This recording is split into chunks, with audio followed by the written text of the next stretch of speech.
Praise the lord. మన ప్రభువును ప్రియ రక్షకుడైన యేసుక్రీస్తు వారి పేరిట మీ అందరికీ శుభాలు, వందనాలు. మరొక నూతన దినాన్ని ప్రభు మనకు అనుగ్రహించినందుకై దేవునికి మహిమ కలుగును గాక. దేవుని మాట అను ఈ ఆధ్యాత్మిక కార్యక్రమాన్ని మీ అందరూ ఆదరిస్తున్న రీతిని బట్టి నేను ఎంతగానో ప్రభువుని స్తుతించగలుగుతున్నాను.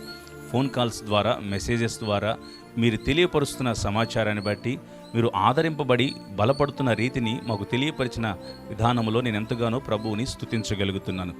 మీ మటుకు మాత్రమే కాకుండా ఇంకొను అనేకులు ఈ కార్యక్రమాన్ని చూసి ఆశీర్వదింపబడినట్లుగా వారికి కూడా ఈ వర్తమానాన్ని తెలియపరచండి. మన జైన్ 97 అనే ఈ యూట్యూబ్ ఛానల్ గురించి కూడా వారికి కూడా పరిచయం చేయమని నేను మీకు విజ్ఞప్తి చేస్తూ ఉన్నాను.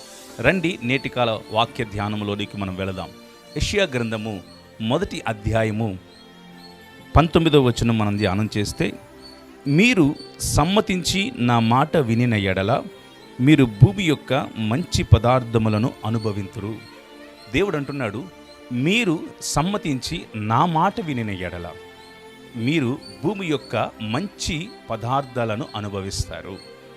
దేవుని బిడ్డలారా, మనము దేవుని మాటలు సమ్మతించాలి, అంగీకరించి ఆ మాటకు లోబడాలి, ఆయన మాట వినాలి.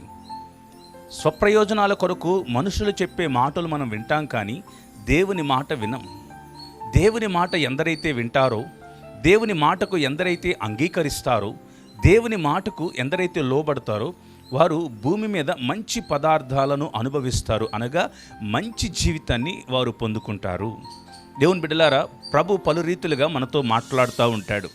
వర్తమానాల ద్వారా మాట్లాడుతూ ఉంటాడు, లేఖనాలు చదువుతున్నప్పుడు మాట్లాడుతూ ఉంటాడు, ప్రవక్తల ద్వారా దేవుడు మాట్లాడుతూ ఉంటాడు. దేవుడు నీతో మాట్లాడినప్పుడు, దేవుడు నిన్ను హెచ్చరించినా, గద్దించినా, సరిచేసుకోమని చెప్పినా, సూచన ఇచ్చినా సరే ఆ మాటకు మీరు లోబడాలి. మీ స్వప్రయోజనాల కొరకు కారు, మీరు భూమి యొక్క మంచి పదార్థాలు, అనగా భూమి మీద మీరు అనుకున్న దానికంటే, మీరు ఊహించుకున్న దానికంటే, మీరు రూపించుకున్న దానికంటే గొప్ప జీవితాన్ని ప్రభు మనకు అనుగ్రహించగలడు. 2వ రాజుల గ్రంథం 5వ అధ్యాయములో నయమాను అను ఒక సైన్యాధిపతి కుష్ఠవ్యాధితో ఉంటాడు.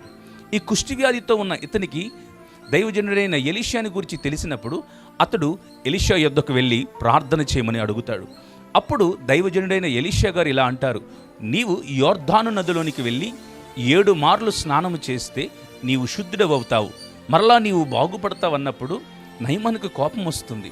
నేను ఇంత సైన్యాధిపతినై ఉండగా అతడు నా యొద్దకు వచ్చి ప్రార్థన చేయకుండా, నాకు ఎక్కడ బాగోలేదో అక్కడ చేయి ఉంచి ప్రార్థన చేయకుండా నన్ను యోర్దాను నదిలోనికి వెళ్ళి స్నానం చేయమంటాడు ఏంటి?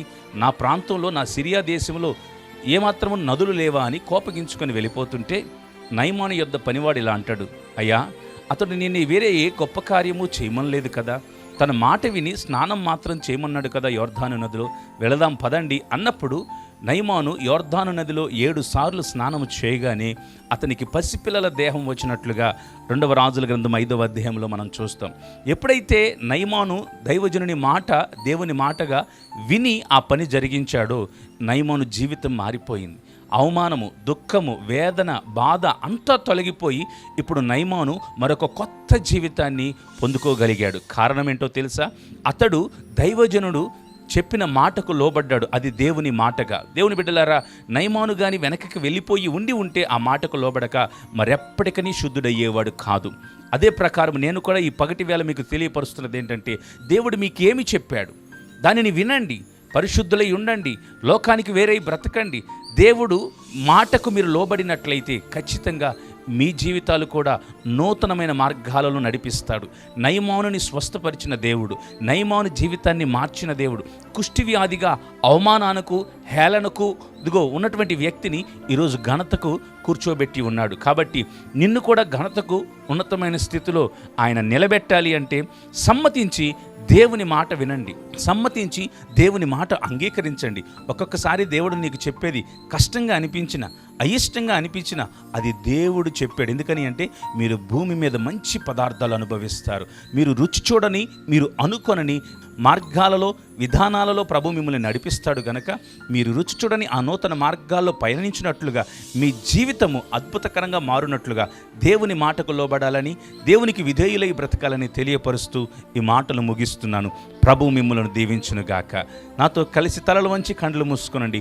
మీ కొరకు నేను ఒక చిన్న ప్రార్థన చేస్తాను. ప్రేమ కలిగిన మా తండ్రి, దయగల ప్రభు, నీ పరిశుద్ధమైన పాదాలకు వందనాలు, స్తోత్రాలు నాయన. సమ్మతించి మీ మాట వినిన ఎడల భూమి మీద మంచి పదార్థాలను మేము అనుభవించగలుగుతామని మీరు తెలియపరిచిన రీతిని బట్టి మీకు వందనాలు. ఇదిగో ఈ నీ ప్రియబిడలు నీ మాటలు అంగీకరించిన వారై నయమాను ఎలాగైతే నూతన జీవితాన్ని పొందుకొని శుద్ధుడై ఒక గొప్ప జీవితంలోనికి అడుగుపెట్టగలిగాడో అట్టి మార్గంలో నీ బిడ్డలు కూడా పయనించినట్లుగా కృప చూపించండి. వారి జీవిత స్థితిని మార్చండి, వారి పరిస్థితులను మార్చండి.